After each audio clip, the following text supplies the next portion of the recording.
ఈరోజు కాకరకాయ కారం పొడి ఎలా చేయాలో మీకు చూపిస్తున్నాను. మంచి కాకరకాయలు ఒక 1/2 కిలో తీసుకున్నాను.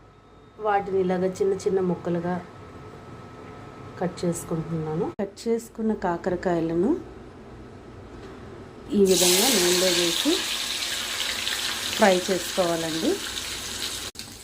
వీటిని కాస్త క్రిస్పీ అయ్యేంత వరకు కూడా ఫ్రై చేయాలి మనం.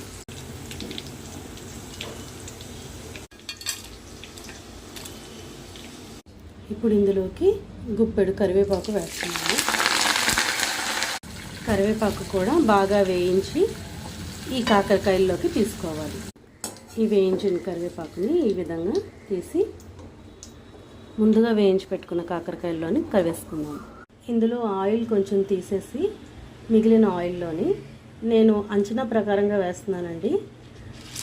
స్పూన్లు లెక్కని చెప్పట్లేదు. కొంతమందికి కొంచెం క్వాంటిటీ ఎక్కువ ఉంటే నచ్చుతుంది, అందుకని శనగపప్పు కొంచెం వేస్తున్నాను.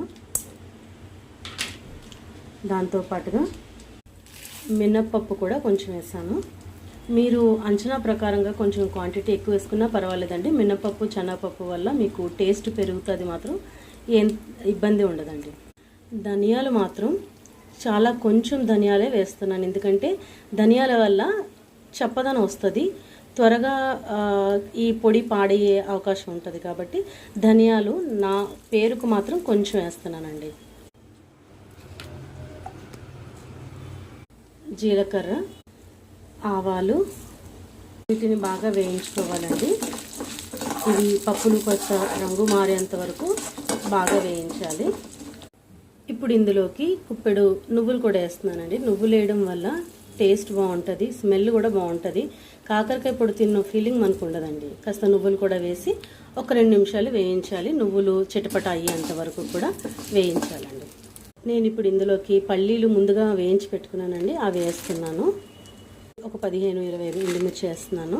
కారం ఎక్కువ తినేవాళ్ళు వేసుకోవచ్చు ఎక్కువగానే. వీటిని ఒకసారి బాగా వేయించుకోవాలి. ఎండుమిర్చి చిన్న రంగు మారేంత వరకు వేయించుకోవాలండి. ఇవన్నీ కూడా బాగా వేగాలి. ఒక చిన్న నిమ్మపండు అంత చింతపండుని వేసుకోవాలి.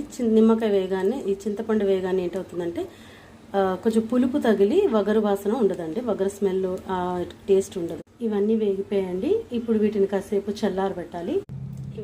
ఇవి రెండు బాగా చల్లారాయండి. ఇప్పుడు వీటిని మిక్సీ పట్టుకుందాము.